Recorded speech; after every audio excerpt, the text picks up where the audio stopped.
Bismillahirrahmanirrahim. Assalamualaikum warahmatullahi wabarakatuh. Hello everyone, back again with our groups, and the members are Ifny, Silvia, Utami as the second presenter, Rayhan, Aryobimo, Nugroho as third presenter, Shofy, Qolbi, Nurazizah as the fourth presenter, Mir'atul Khayati as the fifth presenter, and the last me, Aghniya Fauziah as moderator and first presenter.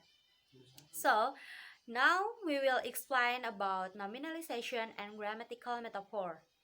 The first material is definition of nominalization and grammatical metaphor. Another two linguistic concepts that are regarded as typical complexity in academic and scientific discourse are nominalization and grammatical metaphor.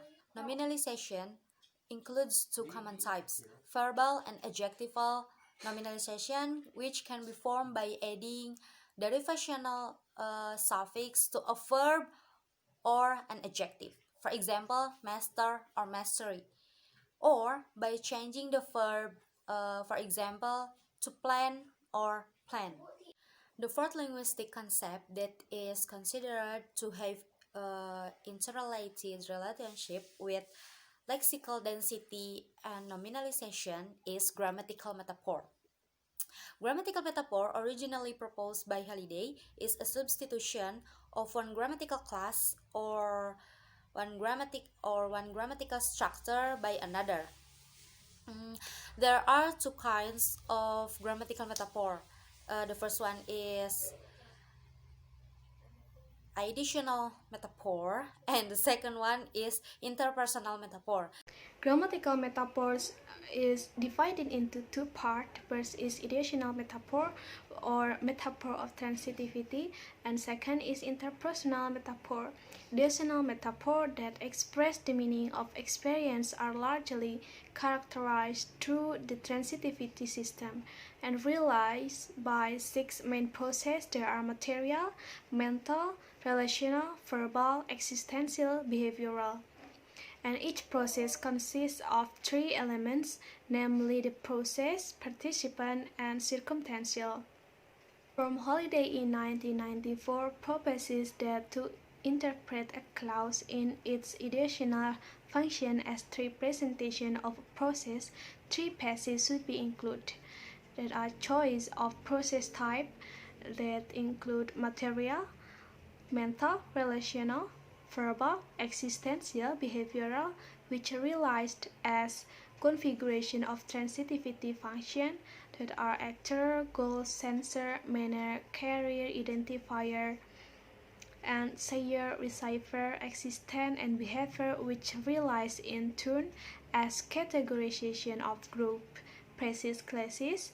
There are verbal group, nominal group, adverbial group, prepositional phrases, and their various subclasses. Interpersonal metaphor is divided into two parts. The first is metaphor modality and metaphor of mood. And Tavernier 2003 say metaphor modality is the grammatical variation which occurs is based on the logic-semantic relationship of projection. Metaphors of modality are explicit realization of modal meanings. Speaker can express their opinion and separate clauses in various ways. Metaphor of mood realizes when mood meaning is not expressed in a clause, but rather as an explicit element outside the clause. Common speech functional formulae originally the typical illustration of mood metaphors. Mood include declarative, interrogative, imperative, and exclamative, performing different functions known as speech act in terms of four basic categories, that is statement, question, directives, and exclamation respectively.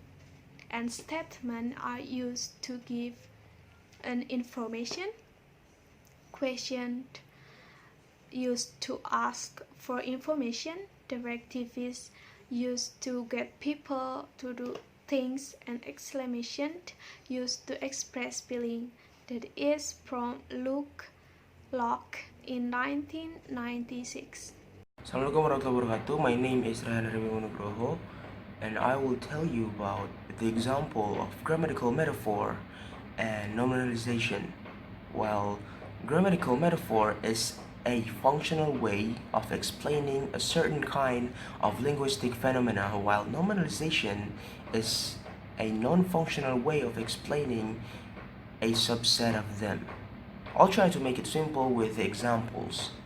From a systemic functional perspective, we learn language by noticing how people call phenomena that we can perceive. For instance, if we recall the time we went to school, we can remember that a student usually learns that a bean tree grows slowly by watching a bean become a tree. When the school teacher says, "Your bean tree is growing," students attach that indicative clause to a series of perceptions of a bean tree growing, and what they saw becomes the meaning of the indicative clause. The direction of token value attachment in calling is called encoding. Afterwards, when students say, "My bean tree grew," they are telling others what they saw. The direction of token value attachment in telling is called decoding. During that experiment with bean trees, students may take daily notes of the sizes of their bean trees. If they do this, after the experiment, they can compare their notes on the growth of their bean trees. While doing this comparison, they may learn to say clauses such as, "The growth of my bean tree was slower than typical." In this case, students are not representing their direct perception of a tree growing. Instead, they are attributing a quality to a thing they can hold, which is the record of their plant's growth. Does anybody still don't understand? Okay, some instances of nominalization and grammatical metaphor were analyzed and distinguished from each other as follows. So I have a table right here. As seen in this table, there are 4 instances of nominalization, such as personalities, numerology, predictions, and personality. But only one nominalization is prediction, can be unpacked to the congruent form predict. Thus, prediction is considered as a grammatical metaphor. Also, in the example in this table, there is an instance of technicality numerology, which is a nominalization at the same time. Number 1 is, we can use numbers to understand our personalities. It's not considered as metaphorical or congruent. Number 2, numerology is a way of using numbers to describe a person's characters and to make predictions about future life events. Right here, numerology is metaphorical and congruent at the same time. Numerology is a way of using numbers to describe a person's character and to make prediction about future life events. In congruent way, numerology is a way of using numbers to describe a person's character and to predict future life events. And then number 3, right here, numerologists use the numbers 1 to 9, 11, and 22, also known as the master numbers, to help a person understand his or her personality. This is not considered as metaphorical or congruent. Okay, now simulated analysis. A simulation is the imitation of the operation of a real-world process or system. The behavior of a system is studied by generating an artificial history of the system through the use of random numbers. These numbers are used in the context of a simulation model, which is the mathematical, logical, and symbolic representation of the relationships between the object, the interest of the system. After the model has been validated, the effect of change in the environment of the system.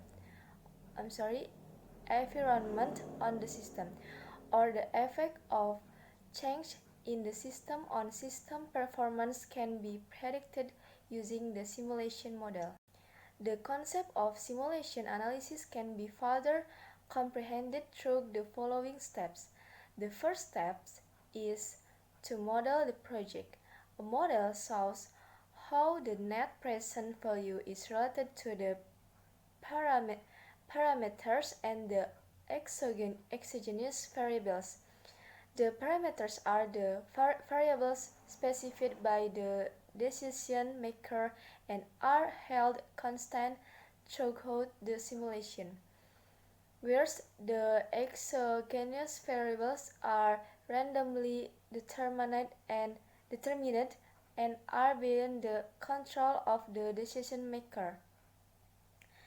The next step is to specify the values of the parameters and assign probabilities to the random variables. Process of simulation analysis comes from the external factors to consider select all value from the interdependence distribution of each of exogenous variables, characterizing the process.